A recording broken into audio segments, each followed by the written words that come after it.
ঘাম ফাম বেরিয়ে অবস্থা খারাপ না গুলো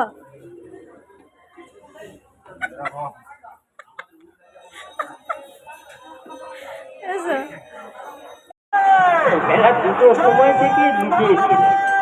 ওই যাত্রাটা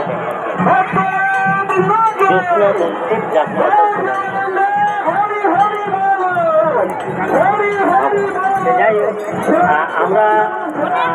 3:30 বাজে যাত্রা শুরু সমাপ্ত শুরু হচ্ছে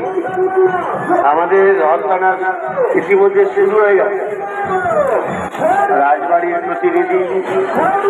অরপ্রসাদ কর বাহাদুর